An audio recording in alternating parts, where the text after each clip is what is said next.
বুধবার ময়নাগুড়ি আসাম মোড় এলাকায় পরপর দুটি পথ দুর্ঘটনার ঘটনা ঘটে। প্রথম ঘটনাটি ঘটে সকাল আনুমানিক 8:30 নাগাদ।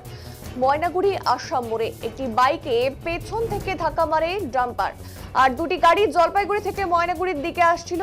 ডাম্পারের ধাক্কায় বাইকে থাকা দুই আরোহীর মধ্যে এক মহিলার মৃত্যু হয়, আরেকজনের অবস্থা গুরুতর। তাকে ময়নাগুড়ি গ্রামীণ হাসপাতালে নিয়ে যাওয়া হয়।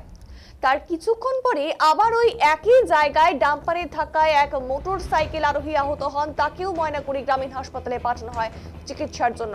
এলাকার বাসিন্দা ও জনপ্রতিনিধি তাদের অভিযোগ, ময়নাগুড়িতে যেভাবে ডাম্পারের বেপরোয়াভাবে গাড়ি চালায় তাতে করে আগামীতে আরো বড় ধরনের দুর্ঘটনা ঘটতে পারে বলে তারা মনে করছেন। আর সেই সঙ্গে তারা আতঙ্কিত। তাদের দাবি, এই ডাম্পারগুলোকে ভোর 6টার আগ পর্যন্ত এবং রাত 10টার পরে চলাচলের অনুমতি প্রশাসন করলে খুব ভালো হয়। যদিও এই ঘটনার সম্পর্কে জলপাইগুড়ি জেলা পুলিশ সুপার খণ্ডবাহালি উমেশ গণপত জানান, এই বিষয়টি নিয়ে তিনি চিন্তা ভাবনা করবেন এবং হাইওয়ে অথরিটির সঙ্গে কথা বলবেন। দুর্ঘটনা কি করে রোখা যায় সেদিকেই নজর রাখবেন বলে এমনটাই জানিয়েছেন।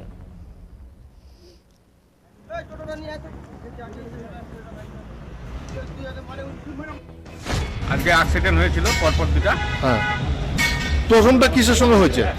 ডাম্পারের সঙ্গে আর মোটরসাইকেল বাইক। হ্যাঁ, সেখানে তো মারা গেছে নাকি? দুজন ছিল, একজন মারা গেছে, আচ্ছা। একজন আহত হয়ে হসপিটালে। তার পরবর্তীতে আরো একটা অ্যাক্সিডেন্ট। হ্যাঁ, ওটা কিসের সঙ্গে? ওইটা ডাম্পারের সঙ্গে। ডাম্পার আর বাইক। তো ওই পেশেন্ট কিরকম আছে? ওইটা যে কেমন আছে আমি তখন ছিলাম না। তো আপনাদের এখানে এই পরপর এই কয়েক মিনিটের ব্যবধানে যে এই ডাম্পারের ধাক্কায় এই গুরুতর আহত হয়ে একজন হাসপাতালে, একজন মারা গেল, আরেকজন ডাম্পারে আহত, এই ব্যাপারে কি বলবেন এখানকার বাসিন্দা হিসাবে? বলতে চাই যে এরকম দিনের বেলা যাতে ডাম্পারগুলো না চলে, রাত্রে চলুক, নাহলে ভোর 6টা অবধি চলুক, তারপরে বন্ধ হোক, তাহলে ঠিক আছে। কারণ আপনারা কি আতঙ্কিত মানে যে হারে ডাম্পার চলে এত জোরে, মানে ভাবাই যায় না। আপনাদের তো বাচ্চা কাচ্চা স্কুলে যায়, আপনারাও এখানে যাতায়াত করেন, দোকানপাট রয়েছে, অনেক অসুবিধা। ডাম্পার এমনই জোরে চলে, মানে ভাবাই যায় না। ভয়ে ভয়ে আপনাদের এখানে চলাচল করতে হয়। সকালবেলা এক ডাম্পার আর এক বাইকের সঙ্গে সমস্যা হয়। মানে বাইকটা দাঁড়ায় ছিল, ডাম্পার এসে মারিয়ে দিয়েছে। মারিয়ে দেওয়াতে স্পট ডেড হয়। দুইজন স্বামী স্ত্রী ছিল ওনারা।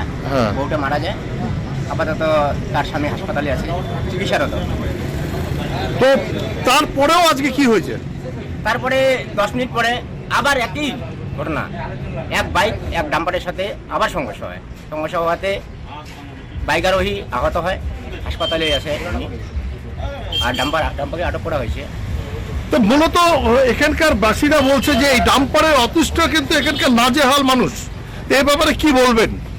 দেখেন, অতিরিক্ত হারে ডাম্পার চলে সারাদিন, এবার মানুষের চলতে ফিরতে খুবই অসুবিধা হয়। তো প্রশাসনের কাছে আমি এতটুকু অনুরোধ করবো, ডাম্পার যাতে দিনের বেলা না চলে, রাত্রের বেলা নতুবা ভোরবেলা যাতে চলে, তাতে সাধারণ মানুষের চলাফেরার সুবিধা হয়। বুধবার